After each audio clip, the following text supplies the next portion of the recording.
Carmelinita de Los Ángeles, segunda parte.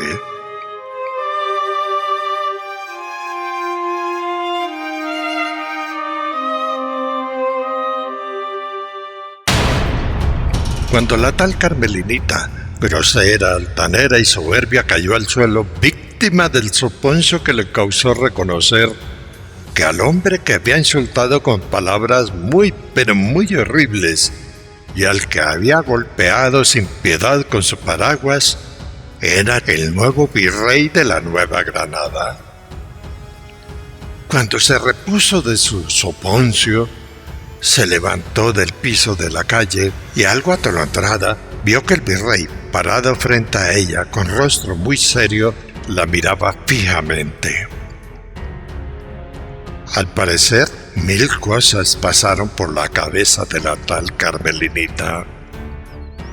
Ella también se quedó mirándolo.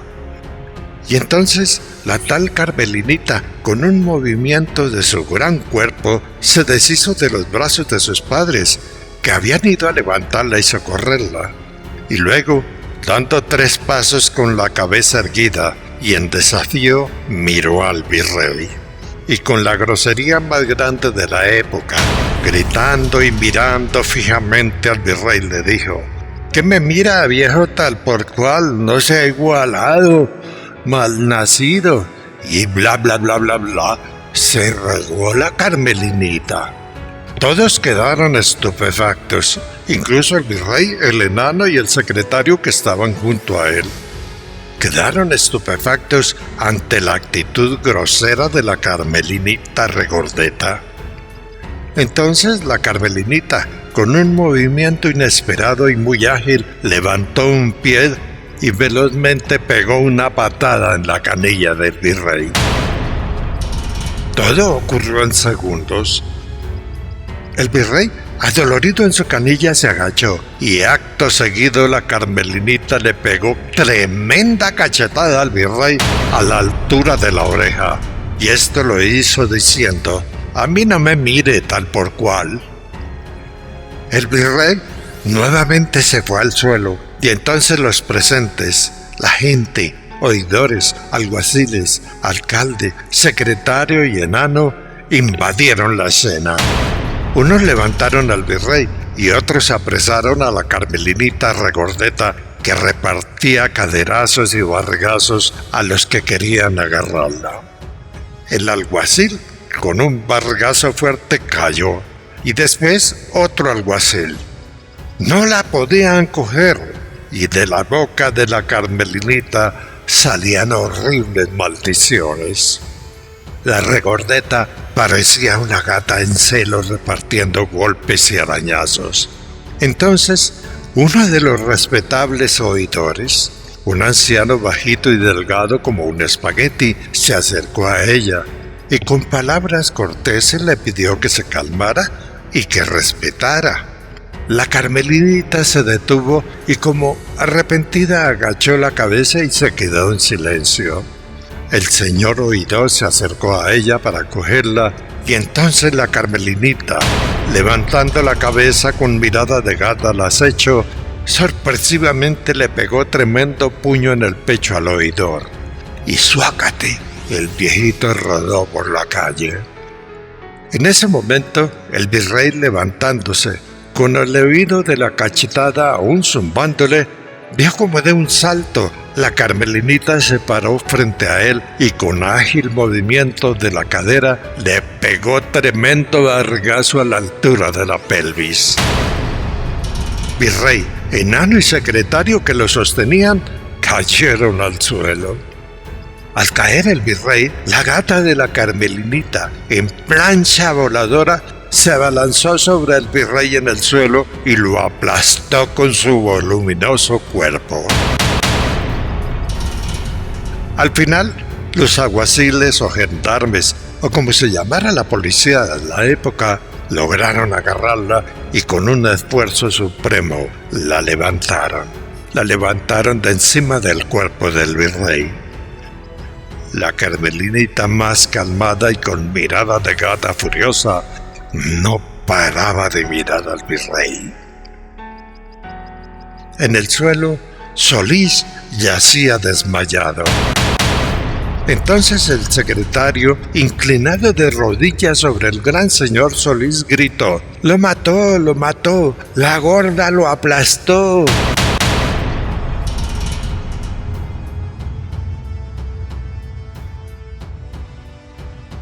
Todos quedaron mudos. Unos momentos después, el virrey tomó resuello, tomó una gran bocanada de aire, y entonces la Carmelinita, agarrada por los alguaciles, gritó: ¡Ay, no! ¡Se murió el niño! ¡Debilucho! Y luego de decir esto, continuó con su retahíla de colosales groserías. Y ese fue el fastuoso recibimiento que el señor Solís obtuvo en su primer día como virrey de la Nueva Granada. Una Nueva Granada a la que hoy se da el nombre de Colombia.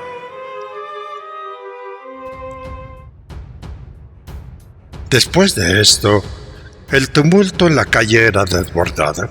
La gente miraba estupefacta y mientras tanto, en las calles de la ciudad, alguien corría gritando: ¡La Carmelina mató al virrey! ¡La Carmelina mató al virrey!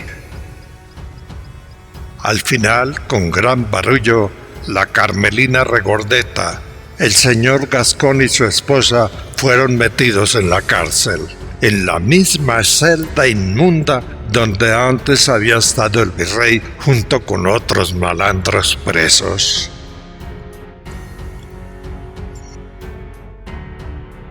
En la celda inmunda, la mamá de la Carmelina lloraba y gritaba. El viejo Gascón, padre de la Carmelina, se llevaba las manos a la cabeza en actitud de desespero. Los malandros que estaban presos allí no entendían qué pasaba. En la celda inmunda no había asientos, y la Regordeta, al ver que un malandro estaba sentado en un cajón de madera muy sucio, se acercó a él y luego, con tremenda cachetada, lo derrumbó. Entonces se sentó agitada en el cajón, quedó con la cabeza agachada y los ojos subidos como una gata en acecho. En el palacio virreinal, a donde fue llevado el virrey en andas, lo acostaron sobre su cama barroca con colchón y almohadas de plumas de ganso. Era una cama con techo de tela adornado con guirnaldas de oro, un lujo que solo se daban los ricos. Y allí en su cama el virrey yacía pálido y respirando con dificultad. Y esto lo hacía mientras el único galeno o médico de la ciudad lo atendía. No había fracturas, solo había contusiones. A la medianoche, el virrey despertó y el enano Baltasar, su compañero, a un lado de la cama, era el único que lo acompañaba. Entonces él le ayudó a sentarse en la cama. Acto seguido, el enano abandonó el cuarto y al cabo de un rato regresó portando una fina bandeja de plata y sobre ella una taza de oro de la que salían los vapores de un caldo de suro o de paloma al que en ese entonces ya llamaban levantamuertos. El virrey, con dificultad y a cucharadas, tomó el caldito.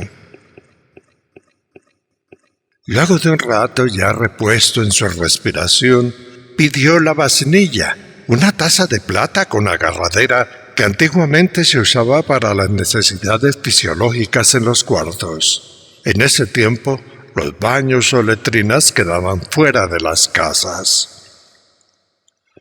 El virrey, con calma y adolorido, hizo chichi y se sentó en la cama. Entonces el enano se acercó y le preguntó en secreto: «José», así se llamaba el virrey Solís, «José, ¿te acuerdas de la infanta en el Palacio Real de España?». El virrey miró al enano y luego de una pausa, sonriendo, contestó: «Sí, es igualita». El enano y el virrey soltaron la carcajada y, recordando sus aventuras en el palacio del rey, sonrieron largo rato. Y en especial recordando a la infanta regordeta y grosera que era apadrinada por la reina, su majestad doña Bárbara de Braganza, la esposa del rey Fernando VI de España, el que a su vez era el protector y amigo de José Solís. En una pausa de las risas, el enano le dijo al señor virrey José Solís: «José, suelta a la mujer esa, suéltala porque es capaz de matar a alguien, ya lo vimos en España». El virrey José Solís se quedó pensando y luego se recostó en la cama sonriendo, recordando a la infanta real regordeta que habían conocido en España. El enano lo arropó y José Solís quedó solo.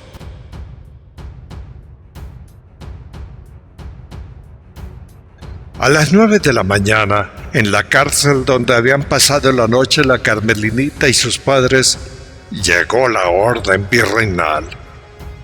El alguacil jefe no lo podía creer, pero órdenes eran órdenes. Los Gascón quedaban libres y podían ir a su casa. No había ningún cargo contra ellos. El virrey perdonaba la falta. Los papás de la Carmelinita brincaban de alegría. La regordeta mal hablada no sonrió, pues los alguaciles, para prevenir cualquier acto, la habían encadenado de pies y manos y así la llevarían a su casa.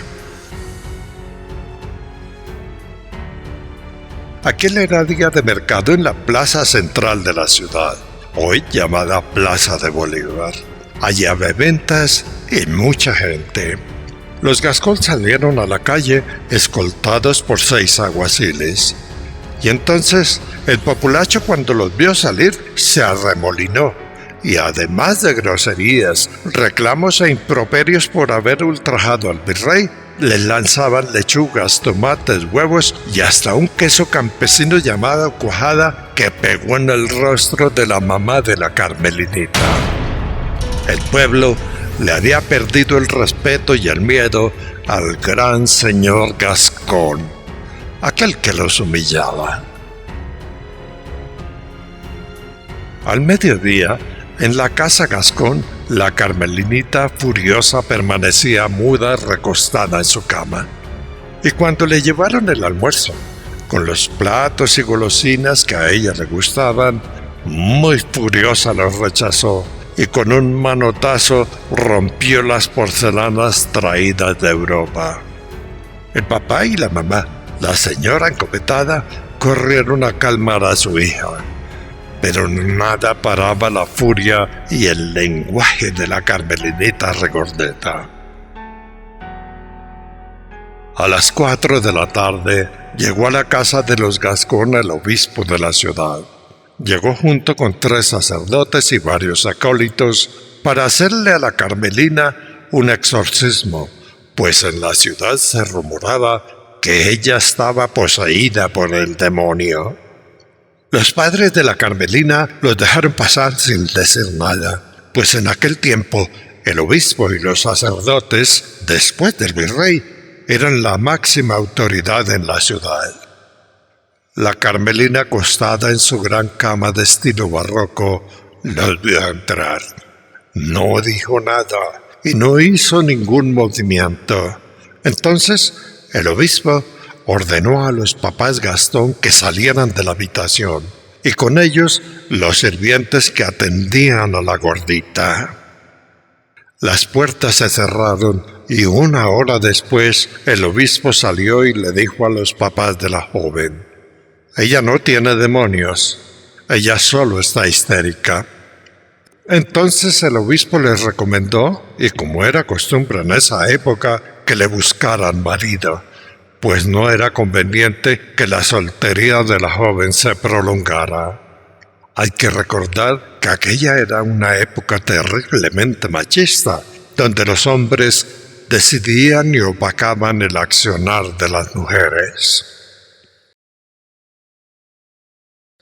En su cuarto de habitación, la carmelinita permanecía acostada, y aunque estaba más relajada, siguió la vida sin chistar palabra. Los días pasaron.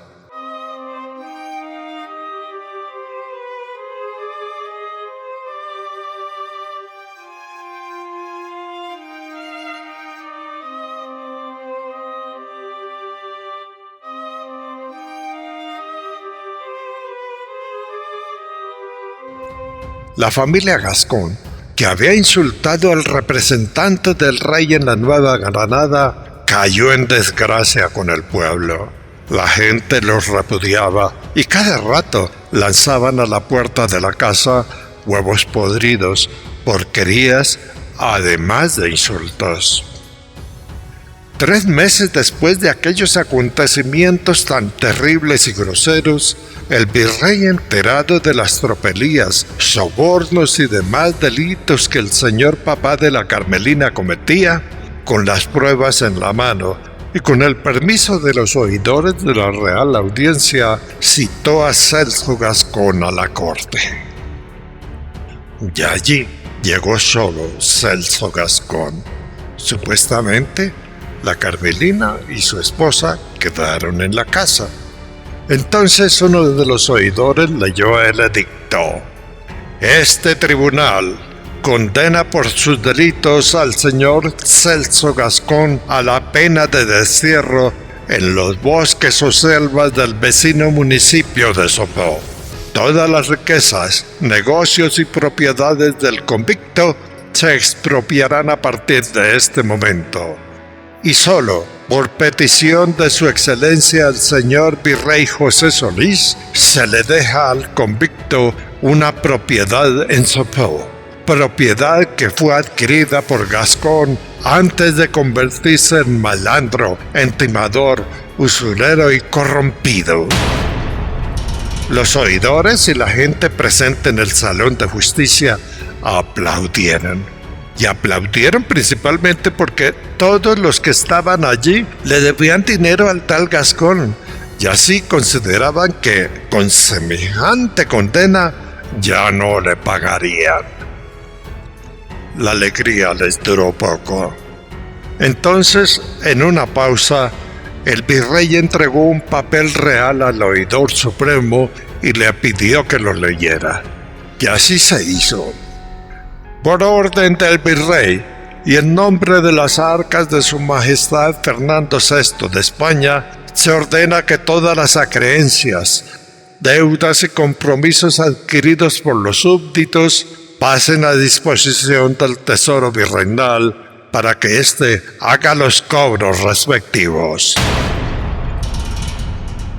Los presentes, que estaban felices por la condena, quedaron conmovidos y estupefactos. Muchos se llevaron la mano a la cabeza. El silencio invadió el recinto.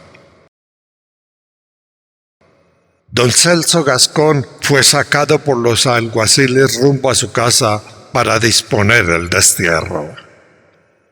La gente del pueblo, que detestaba al tal Gascón, al enterarse del edicto, daba vivas al virrey.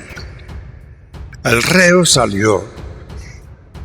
Detrás del reo, don Celso Gascón, unos pasos atrás, salió triunfante el virrey, acompañado del enano y su secretario.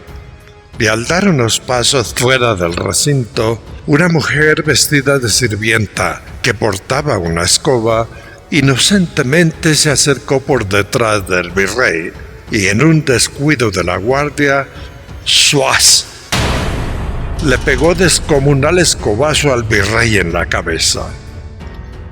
La mujer era la tal Carmelinita disfrazada. El tumulto se armó y la gritería le siguió. El virrey, atolondrado, con su sombrero de 3 puntas aplastado en la cabeza, se tambaleaba. Entonces, una señora anciana, que estaba entre el tumulto y que había conocido la historia de las agresiones, le comentó en secreto a una amiga parada a su lado: «Mire, mija, póngale atención. La Carmelina está enamorada del virrey».